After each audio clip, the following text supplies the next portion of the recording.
Mr. Speaker, as Homeland Security Secretary, Alejandro Mayorkas has carried out the Biden administration's open borders policy and deliberately produced the worst illegal mass migration in history. Since he took office, he's released 3 million illegal immigrants directly into the country, a population the size of the entire state of Arkansas. And while the Border Patrol has been occupied changing diapers and taking names, an additional 1.7 million known gotaways have entered as well. That's an additional illegal population the size of the state of Hawaii.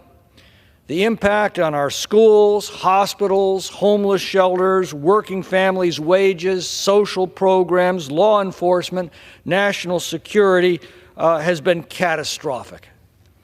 The national security implications of 1.7 million illegal individuals about whom we know absolutely nothing are terrifying in light of the October 7th attack on Israel.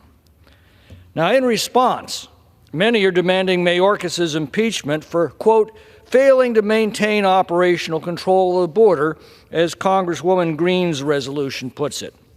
Well, he's certainly guilty of that and a whole lot more: maladministration, malfeasance, and neglect of duties on a truly cosmic scale. But these are not impeachable offenses. We know this because the American founders specifically rejected these terms at the Constitutional Convention. As Madison explained, they feared that such imprecise grounds could be twisted into a weapon for political grievances and turned against the executive branch whenever Congress saw fit. This would make the president a mere minister of Congress and make his subordinates answerable to the legislative branch instead of the executive powers that are vested solely in the president. This would utterly destroy the separation of powers at the heart of our Constitution.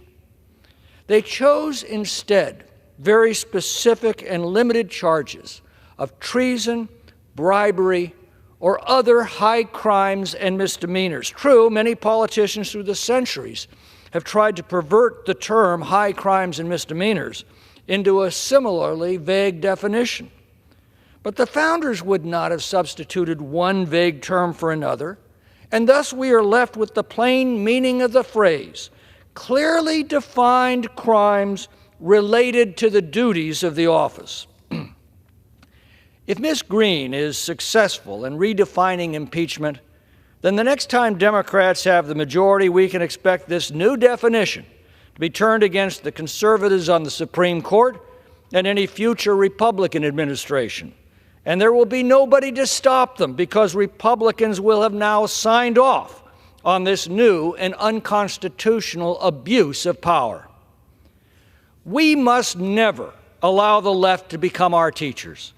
Theirs is a world of strictly situational ethics, antithetical to our Constitution and to the rule of law. I vigorously opposed the sham impeachments of Donald Trump for exactly the same reason.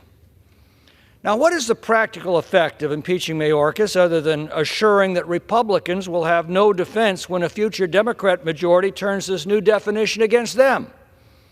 Even in the delusional fantasy where 2/3 of the Senate were to remove him, the same policies will remain in place as long as the Biden-Harris administration holds office. This crisis was set in motion by voters who elected them and can only be fixed by voters replacing them with a president determined to secure our border, as Donald Trump did. Elections have consequences, sometimes terrible consequences, and this is one of them. The only cabinet secretary ever impeached was Ulysses Grant's Secretary of War for running a family bribery scheme. Now, the House Oversight Committee is painstakingly assembling evidence that suggests the Bidens may have been doing exactly this for decades. Such a serious inquiry can only have legitimacy and credibility if the rule of law is respected and the constitutional guardrails are observed. By failing to abide by due process and constitutional constraints, Ms. Greene is tainting this serious impeachment inquiry with a shoot-from-the-hip stunt that is reckless, partisan, and manifestly unserious. In Robert Bolt's A Man for All Seasons, William Roper vows to cut down every law in England to get at the devil.